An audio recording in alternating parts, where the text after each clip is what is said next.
आज की एक और बड़ी खबर है और बाबा से जुड़ी है। बाबा पर रोज नए खुलासे हो रहे हैं। बाबा का दुबई कनेक्शन सामने आ गया है। बाबा को आज पुलिस लेकर पहुंची थी आश्रम।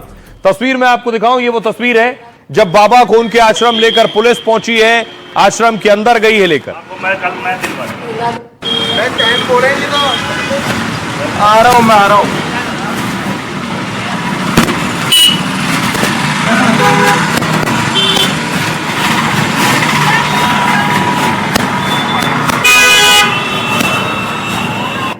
बाबा के कुछ चैट भी सामने आए हैं जो चैट हिला देने वाले हैं। बाबा इन चैट्स में बात यह कर रहा है, एक चैट में बाबा दुबई की बात कर रहा है जिससे sex racket, international sex racket की तरफ इशारा किया है बाबा की इस चैट ने। पुलिस अब उस तरफ से भी अपने इन्वेस्टिगेशन को आगे बढ़ा रही है।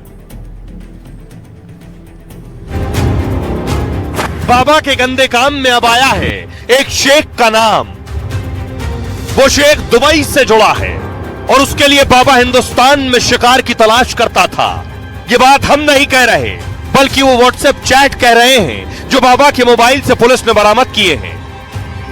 तो क्या बाबागिरी की आड़ में चैतन्यानंद इंटरनेशनल सेक्स रैकेट भी चला रहा था? तो क्या वो इसलिए लड़कियों को अपने पैसे से विदेश भेजने की बात कहता था?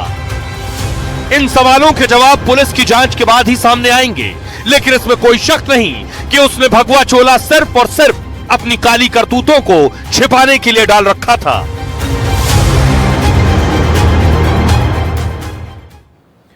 अब देखिए बाबा का दुबई कनेक्शन क्या कहता है, बाबा क्या कर रहा था ऐसा। चैतन्यानंद के मोबाइल में एक शेख का जिक्र सामने आया। दुबई के एक शेख के लिए पार्टनर की तलाश में था चैतन्यानंद। उसने एक लड़की से उसकी दोस्ती या दोस्त या किसी जूनियर के बारे में पूछा। कई लड़कियों ने बताया है कि वो विदेश भेजने का दबाव बनाता था। पुलिस अब देह व्यापार के एंगल से भी जांच कर रही है। पुलिस को शक है कि चैतन्यानंद इंटरनेशनल सेक्स रैकेट चला रहा था।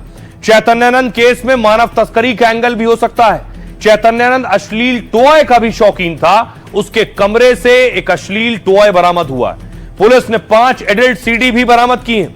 आज चैतन्यानंद को लेकर पुलिस आश्रम गई थी। आश्रम से 3 फोटो बरामद हुए जो फोटोशॉप किए गए। दिल्ली पुलिस की टीम बागेश्वर, अल्मोड़ा और दूसरी जगह पर गई है। इन जगहों पर चैतन्यानंद फरारी के दौरान रुका था। अब पुलिस लगातार सवाल जवाब कर रही है और हर रोज नए खुलासे हो रहे हैं। आपको वो चैट दिखाऊं जिसमें वो शेख का जिक्र कर रहा है।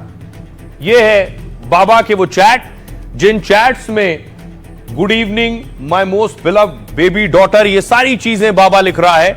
और इसी में बाबा सेक्स पार्टनर की बात भी कर रहा है, इंटरनेशनल सेक्स पार्टनर।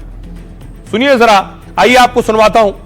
सुनिए बाबा अपने मोबाइल चैट में क्या कुछ लिख रहा था और क्या जवाब दे रही थी पीड़िता। दुबई का एक शेख सेक्स पार्टनर चाहता है। क्या तुम्हारी कोई अच्छी दोस्त है? कोई नहीं है। यह कैसे संभव है? मुझे नहीं पता। तुम्हारी कोई क्लासमेट या जूनियर है? गुड मॉर्निंग बेबी, तुम कहाँ हो? तुम मुझसे नाराज क्यों हो? Good morning baby. Baby duty हो गई बेबी? शिफ्ट पर जा रही हूँ सर। गुड इवनिंग मेरी सबसे प्यारी बेबी डॉल। यहाँ आफ्टरनून है सर। Happy afternoon. क्या आपने कुछ लिया सर? वाओ हाँ बेबी। आप क्या कर रहे हैं सर? मैं अब सोने जा रही हूँ, कल फोन करूंगी आपको। क्या तुम मेरे साथ नहीं सोओगी? Good night. बताओ। गुड मॉर्निंग मेरी baby doll. Good evening sir. आप क्या कर रहे हैं? डिस्को डांस कर रहा हूँ। Wow sir, awesome. क्या तुम भी करोगी? लड़कियों को नौकरी लगवाने का झांसा ये दे रहा था, जैसे एयर होस्टेस की नौकरी या कुछ और। हाँ जी, उसमें कुछ ऐसा उससे प्रतीत हो रहा है, क्योंकि वो कुछ इसको अपना बायोडाटा वगैरह भेज रही हैं, तो उससे फिर ये आगे उनको एक्सप्लॉइट करने की कोशिश करता होगा।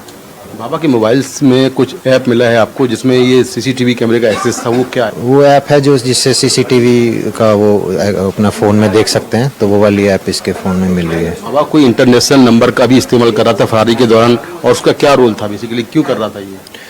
उसको पता तो था कि पुलिस उसको ढूंढ रही है, तो इसने अपने नंबर बंद कर रखे थे, बट क्योंकि ये बाहर जाता रहता था तो इसके पास वो नंबर थे, तो वो ही ये यूज़ कर रहा था।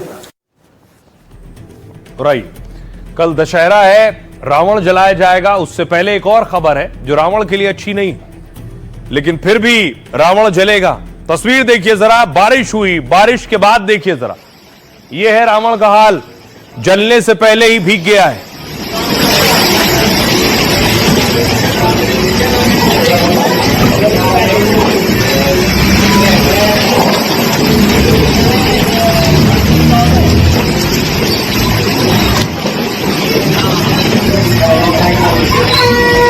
एक और तस्वीर आपको दिखाऊं, तैयारी चल रही है जोर शोर से कल जलाया जाना है रावण।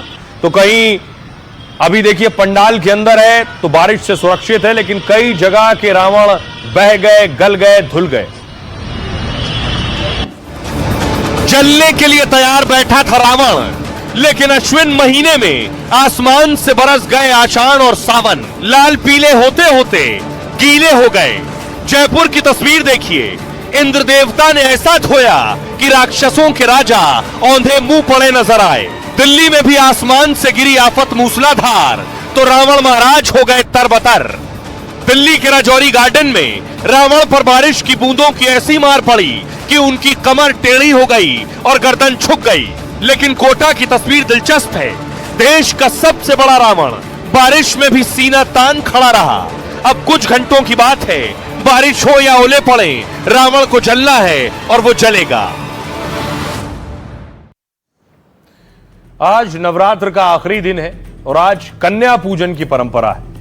9 दुर्गों के रूपों में कन्या की पूजा की जाती है।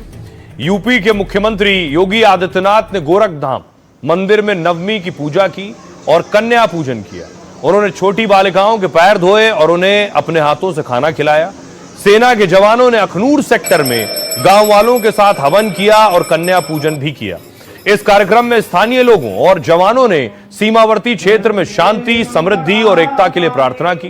कल दशहरा मनाया जाएगा और कर्नाटक के मैसूर का दशहरा काफी मशहूर है। यहां 10 दिनों तक उत्सव चलता है। दशहरे पर मैसूर के राजमहल में खास लाइटिंग होती है। सोने चांदी से सजे हाथियों का काफिला 21 तोपों की सलामी के बाद मैसूर राजमहल से निकलता है।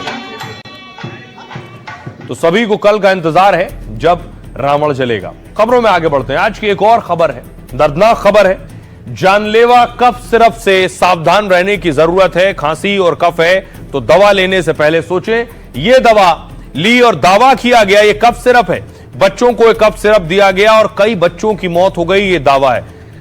साथ ही साथ उन परिवार वालों का रो रो कर बुरा हाल है जिन्होंने अपने बच्चों को खोया है इस कफ सिरप के बाद। जरा रिपोर्ट देखिए, फिर आपको बताऊंगा ये कफ सिरप कौन सा है और इसमें क्या ऐसा था जिसके बाद डॉक्टर भी पीकर बेहोश हो गया।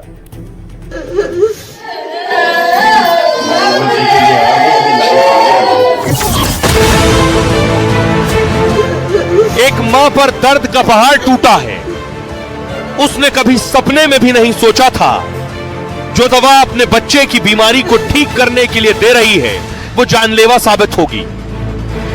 खांसी ठीक करने के लिए हम, आप और हमारे बच्चे अक्सर कफ सिरप लेते हैं। राजस्थान के उन 2 बच्चों ने भी कफ सिरप लिया था, लेकिन उनकी खांसी ठीक होने के बजाय सांसें थम गई। परिजनों ने जब डॉक्टर से शिकायत की तो उन्होंने चेक करने के लिए कफ सिरप खुद पी लिया और अस्पताल पहुंच गए।